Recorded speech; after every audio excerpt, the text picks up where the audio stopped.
तो महाजन कहते हैं सिद्धों में जो स्वाभाविक है तो साधकों का वही क्या है, लक्ष्य वस्तु है। शुद्ध में जो रुदन है, भाव विवलता है, जो सेवा है, जैसी निष्ठा है, वो हमारे लिए क्या लक्ष्य है। उस लक्ष्य पे हमें जाना है, उसे देख करके आगे बढ़ना है। महाजनों जेन गतस पंथा, तो साधना के क्या है, वो लक्ष्य है, पथ है, साधना की वस्तु है। तो हम कैसे जाएंगे?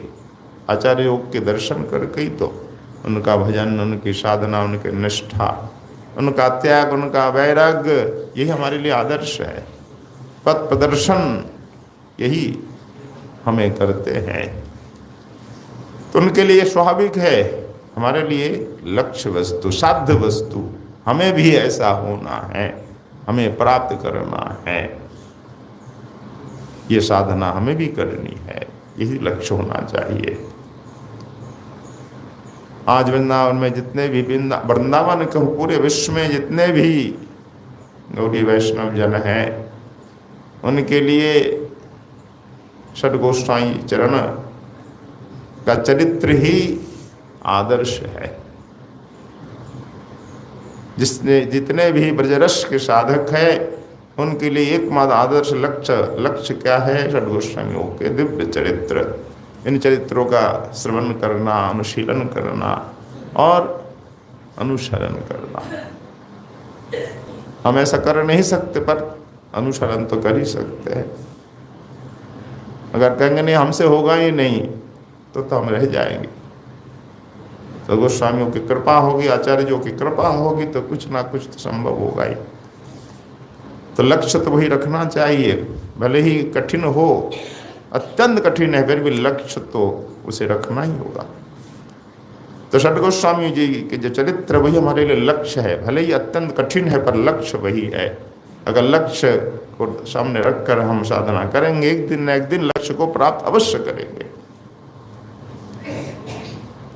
ऐसा ही संत हमारे गुरुजन कहते हैं कि आचार्य जन के चरित्र ही हमारा लक्ष्य स्थान है, आदर्श है। उस आदर्श से अनुप्राणित होकर हमें आगे बढ़ना है।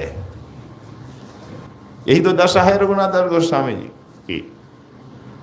ये आदर्श है, जो कुछ यहाँ कहा जा रहा है, इसके आदर्श को ना, ये हमारे रघुनाथ गोस्वामी, ये हमारे रूप सनातन गोस्वामी। क्या इनके पास किसी वस्तु की कमी थी? ग्रंथ का चरण का ही उदाहरण ले लो, श्री रघुनाथ गोस्वामी जी का।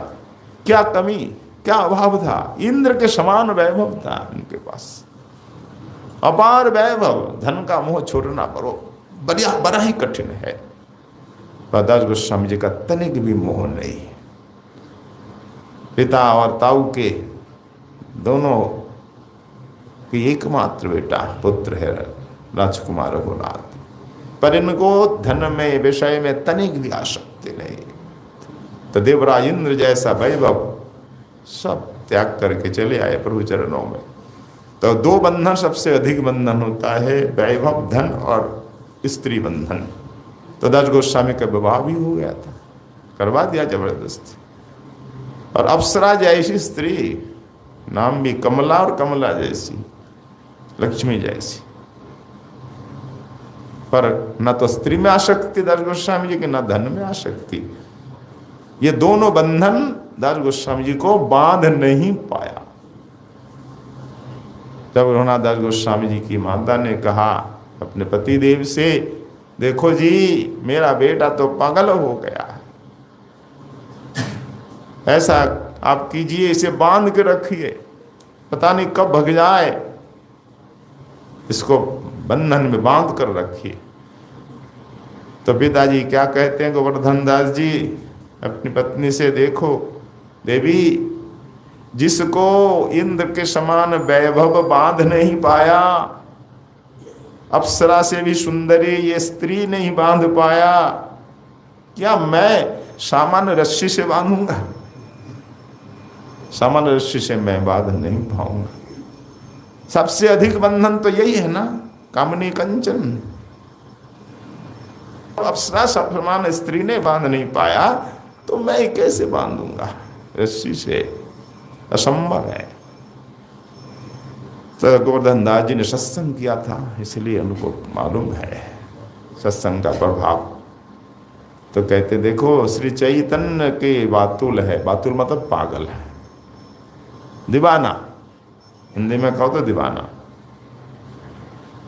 तो क्या कहा बंगला में, चैतन्य पागल तारे के राखी ते पारे, या चैतन्य बातुल तारे के राखी ते पारे।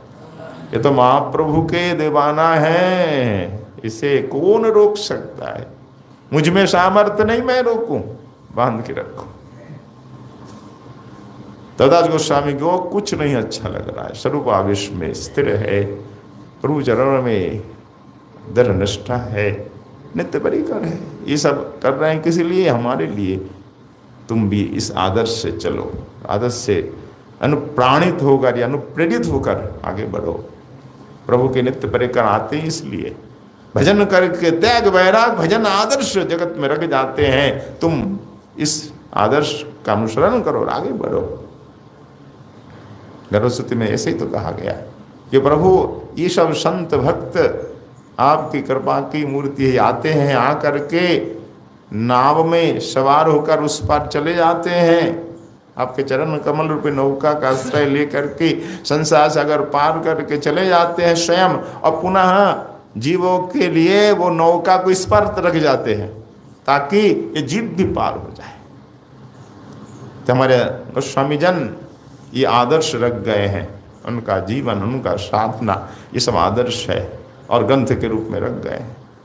ये हमारे लिए आदर्श है। नौका इसके आश्रय लो और चले जाओ अनायास, आंख मूंद कर पार हो जाओ भवसागर। तो दास गोस्वामी का ये त्याग वैराग, ओहो, ये सब हमारे लिए है ना, हमारे लिए आदर्श है। तिनको कुछ भी अच्छा नहीं लग रहा है, न पिता माता, न वैभव, न पत्नी, न मान, न सम्मान, धन। और हम जैसे, मुझ जैसे जीव संसार में इतना आसक्त है कि आसक्ति छूटती नहीं है।